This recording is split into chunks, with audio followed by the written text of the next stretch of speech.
Hey, the final of the replay pack you just sent me, you labeled I'm having a TvZ slump, blah. Um, so, Masters League TvZ, Nick versus Sankaku. In the prior games, you had, in the first two games, you had a spending deficit. You just didn't make a big enough army. And the third game was also a spending deficit. He came out with a $12,000 200 unit space army when you only had a $6,000 150 unit space army.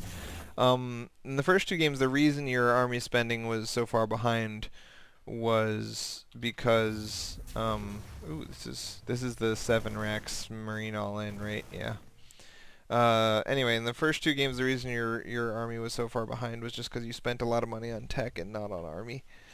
And then he showed up, without spending any money at all on tech, and he just gets to overwhelm you, and that's cool. That's a risk we take. And the counter to that, of course, in the first game would be to see that he never got his lair and say, "Uh-oh, he's coming to come kill me. I need to make sure to get a ton of marines and bunkers." And in the second game, um, similarly, you had a starport. He came with tier 1 units and killed you when you had teched all the way to starport and 1-1 and all that other stuff. But even if you hadn't gone for the starport and the other stuff, you probably still would have lost that game because of the roach all in contained you on one base for a long time, and you're really far behind on workers and just kind of blah. So this is silly that the thing is, once Lings get speed, there is no stopping them by Terran. The reason that TLO's mass marine push worked was because Hydra didn't make units and didn't get speed. I mean, it's not a reasonable attack. It's meant to play against somebody who is trying to be greedy and defend with queens and spine crawlers. If they just make Lings with speed, they can kill infinity marines. Like, marines do not do good at all until they have stim and medevacs and armor upgrades against zerglings. So you're continuing to have a much larger army spending than him, but he can kill $3,000 worth of army with $1,600 worth of Ling Baneling, because just Ling Baneling is awesome against unupgraded marines. So you're trying to pull him into your pre-spread units, which is good. But again, no combat shields, no stim, no upgrades.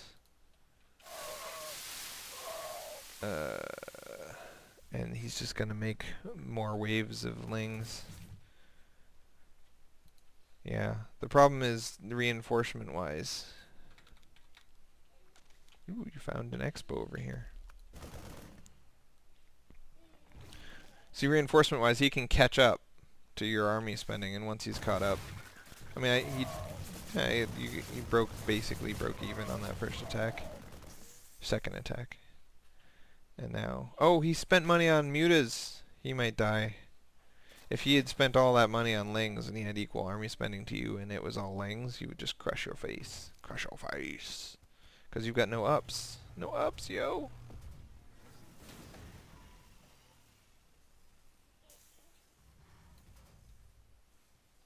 There, your first up finished.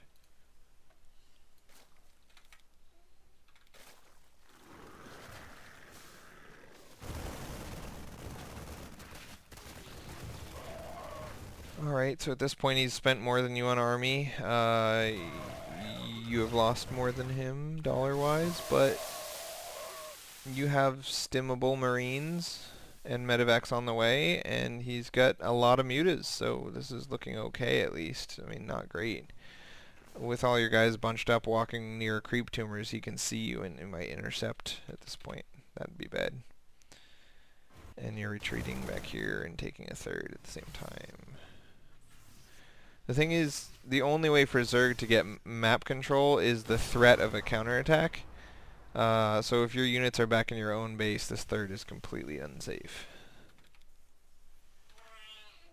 I guess it's a planetary fortress that's already finished. It's a little bit unsafe.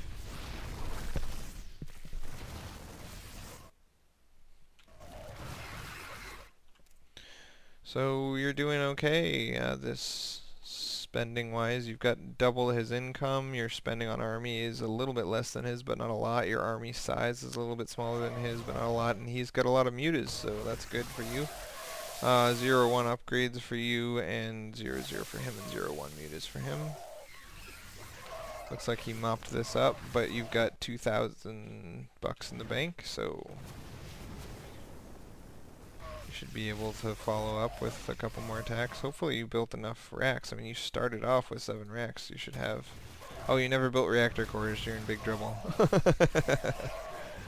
2,000 bucks in the bank and no buildings to spend it from. That's sad.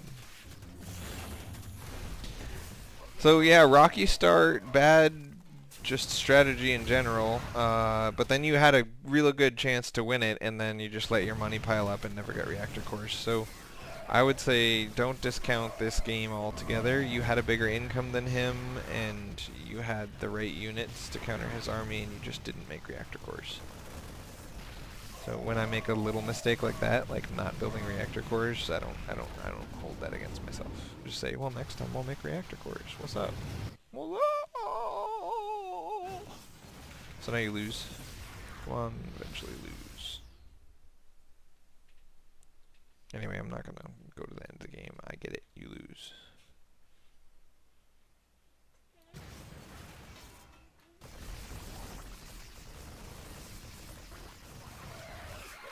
Mop up, mop up, mop up, mop up, mop up. What the heck? Maybe you don't lose. Yeah, you've got 80 unit space to his 160.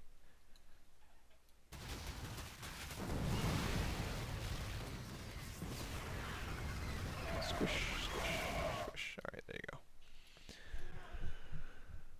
Boom, boom, boom. So that, like every single one of the other games that you sent me, there was a point in the game where it just came down to spending army size, because your army is good against his army, your composition is good against his composition, but it's just